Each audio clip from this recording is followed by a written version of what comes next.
Behavior just announced the very long awaited PTB changes coming to the update this late January, so let's take a look at them. Something that I felt was an immediate bust is an unexpected Sadako nerf.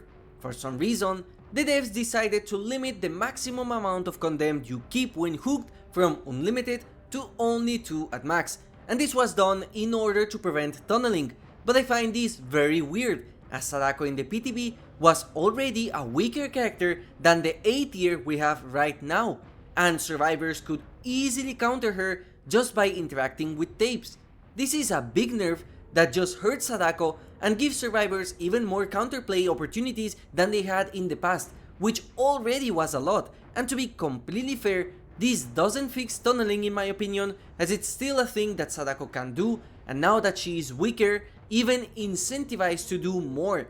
And that's not all, because they added the condemned cooldown back, so instead of having the cooldown be applied to your teleports, it is now the one that decides when you get a stack of condemned as a survivor or not, which again is real weird. This is a big nerf that just makes her worse, when Sadako was already an overall bad killer, and I personally find these changes baffling, as there have been various super strong killers that the devs didn't even change, like for example Chucky's Scamper, yet here we are nerfing an already weak killer. It's just disappointing. And the funniest part is that right in the literal next section we have changes to the Blight's add-ons, because they were way too strong in the PTB, and guess what? Compound 33 is a bit changed and now gives less turn rate than before, which honestly doesn't change much. Iridescent Blight Tag, the add-on that allows you to infinitely rush, now gives you the cooldown if you break a pallet or miss, which is okay now, as survivors can trade a pallet to try and counter this add-on, but I still think this add-on might be too strong as it removes all skill from the Blight. And finally, they decided to buff Adrenaline Vial. So, in the exact same patch notes we have to nerf Sadako, which is considered by many to be a noob stomper and one of the worst killers in the game with this nerf, and then we have to buff the Blight, a killer that is considered by many to be the second best since release. I seriously don't understand why they felt it necessary to buff an add-on for the second strongest killer in the game while killing one of the weakest characters they have made, and I am sorry if this video is negative and repetitive, but I hope you understand that I simply don't get why they decided to do this and what they were expecting. Enough negativity, we now have one of the best reworks they have ever made, the Hillbilly, and Hillbilly's add-ons got some number buffs as well as a quality of life change that I am sure many Hillbilly mains will enjoy. These add-on buffs are overall great and I have nothing bad to say, so super well done by the devs to finally make Hillbilly not a joke to play as. Last but not least, we have two small perk changes to save the best for last and quick Gambit. The first one is a quick fix to prevent obsessions with plot twist to remove charges from the killers. This is a good change overall and it removes a funny interaction with the perk.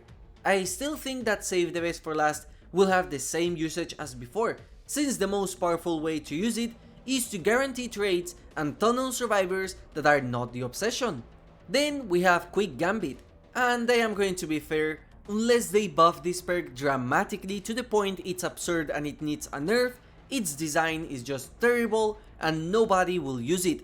This change in my opinion does nothing, and the devs themselves understand why quick Gambit sucks. And finally we have a watch list, which are apparent things that the devs will monitor in the upcoming weeks. The first one is the combo of Grim Embrace and Deadman Switch, which is really strong as it combines very well as a duo of perks. There is a lot of synergy. Basically, Grim Embrace guarantees that Deadman Switch will activate for a long period of time if a survivor is repairing a generator, as it forces them out.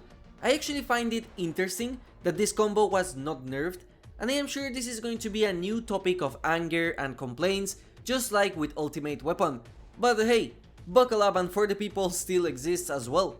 They are also going to monitor the 3 generator prevention mechanic, which I personally thought was a great idea to prevent 3-gen situations where the match length was just absurd, like with the Knight or Old School Merchant. Then, as salt to the wound, the devs will still monitor Sadako and see if any dominant strategies or shortcomings emerge. and that they feel pretty confident in this version. If their objective is to make her weak, then I agree, and I am also pretty confident that this Sadako will suck, but I find it funny how they still note that she could get another nerf if any Sadako mains find a really good strategy to play with her. Where's that energy for the scamper mechanic for Chucky, which the community has agreed to be busted and unfun since release? You guys better start changing the meme from Nerf the Pig to Nerf Sadako, because these things are just absurd. And finally, obviously they will keep an eye to Hillbilly, which is okay. I find it a bit sad that we didn't get any buffs to Alan Wake's perks, as I feel that besides Champion of Light, the other two perks will fall into Oblivion, which is kinda sad for such a cool licensed survivor. Anyway, let me know what you think, thank you for watching and have a nice day.